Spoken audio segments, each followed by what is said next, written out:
Kissing and hope it cut us. Whether they like it or not, I wanna show you out. I wanna show you out. I wanna brag about it. Dumating na naman ang order ko sa TikTok shop. Bagong lipat kami dito sa aming bagong bahay. At kung makikita nyo, wala talaga kami mga gamit dito. May binili nga pala ako sa online shop. At kung makikita nyo, gamit siya sa kusina. Ang mga mahilig nga pala sa mga aesthetic dyan, ito yung mga i-recommend ko sa inyo. At ito nga pala yung laman ng binili ko. Ayan, meron nga pala siyang gunting. Yan oh, ganda, di ba? Next is, meron siyang mga kutsilyong laman. Grabe, sobrang ganda. Mura lang talaga yung bili ko dito. Grabe, parang sa mall ka bumili. At kung medyo kuripot ka or nagtitipid ka, dito ka na bumili sa GT Shop. Hindi lang isa ang kasamang kutsilyo nito, kundi 3. Isang set nga pala tong binili ko na to. At kung interesado ka sa video na to, tapusin nyo to para makita nyo kung ano pa yung mga kasama nito. For only 3,000 pesos lang ang ginastos ko dito. Isang set na yan mga mamshi. Sobrang perfect ito sa mga aesthetic na mga bahay dyan. At hindi lang yan ang laman ng box na yan. Meron din siyang lalagyanan. Kung makikita nyo, napakaganda talaga. Itong lalagyanan nito is lalagyanan ng mga kutsilyo at gunting. Hindi nga pala ito babasagin mga mamshi at ito yung ibabaw niya, silicone. Diyan tinutusok yung mga kutsilyo or gunting na kasama niyan. Ayan yung nasa ilalim. Yan. Ang sarap talaga magluto pag ganito yung mga ginagamit nyo sa kusina nyo. High quality talaga siya mga mamshi, hindi talaga kayo magsisisi pag ito yung binili nyo. Hindi ko kayo binubudol pero grabe, ngayon lang ako nakabili ng mga ganitong gamit na mura lang.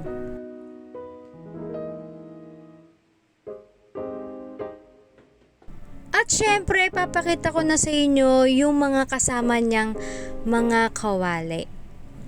At eto nga pala yung takip ng kawali ko. Imitation wood grain handle na siya, hindi siya basta-basang nasisira or nababasag.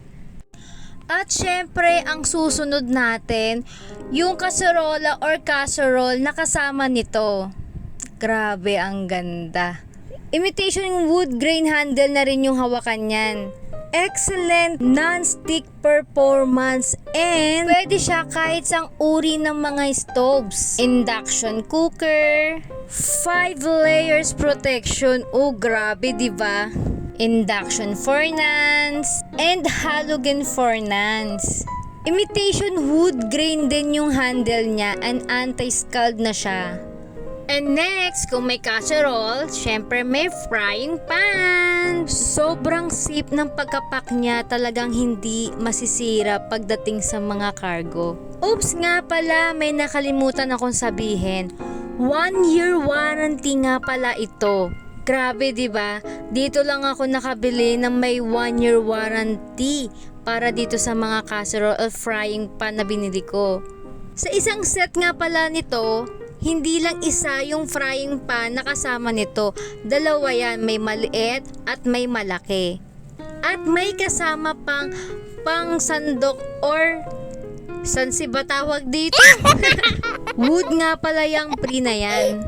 At kung may malaking frying pan, may maliit na frying pan, syempre. At syempre mga mamshi, share ko lang, kahit hindi kayo gumamit ng oil, pwede kayong magluto dito. Sabi nga dito, save 60% oil, reduce fat. Tamang-tama nga to sa mga naghe-healthy living dyan. Syempre, kailangan natin magbawas ng mga mamantika.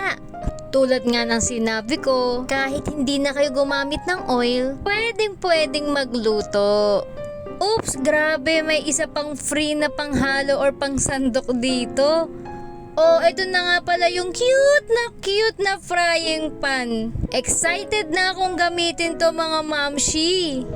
At meron pa akong isi-share sa inyo, meron pa akong binili dito para habang nagluluto ako, hindi masunog yung mga kawali ko o yung ilalim ng mga kawali ko. Bago ko ipakita yon, eto na nga pala yung isang set na binili ko. May gunting, may 3 kutsilyo, at may 3 pinaglulutuan. Yan o, ganda.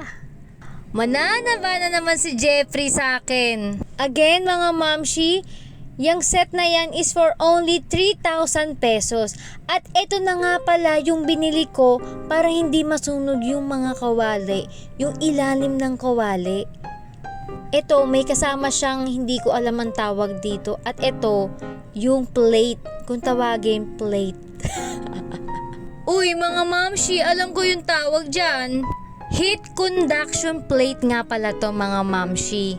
At kaya ko to binili kasi ayoko yung mga nangingitim na ilalim ng mga kaserola or kawali ko. Ganito lang siya gamitin. Ipapatong mo lang siya sa mga kawali nyo. At syempre, ang purpose niyan, syempre, ayokong nahihirapan sa pagkiskis sa mga ilalim ng mga kawali. At gusto kong mukhang bago pa din yung mga gamit ko sa kusina. Binili ko nga pala to sa halagang 300 pesos. Actually, 299 lang siya. Pero 300 pesos na din. Oops, hindi pa tayo tapos. Meron nga rin pala akong binili. Kung may gunting, may kutsilyo, may kawali o kaserola, meron din syempre tayong mga sandok. Syempre, sa GT shop ko rin to binili. Terno rin to sa mga kawali ko. At ipapakita ko na sa inyo yung itsura nito. 399 pesos lang pala to. Rubber wood handle nga pala to. Comfortable grip, heat insulation, and anti-scalding. High quality yung mga products ni GT Shop. At isa lang yung masasabi ko sa inyo. Hindi sayang yung mga pera nyo pag bumili kayo nito. Sobrang mura, napaka-aesthetic ng lahat nito. Marami pang pwedeng pagpilian doon sa shop nila. Oops, hindi ako affiliate. Gusto ko lang i-review yung mga binibili kong gamit sa TikTok or Shopee. Marami pa akong pwedeng i-share o i-share sa inyo na mga binili ko sa Shopee. Hanggang dito na lang. Thank you for watching!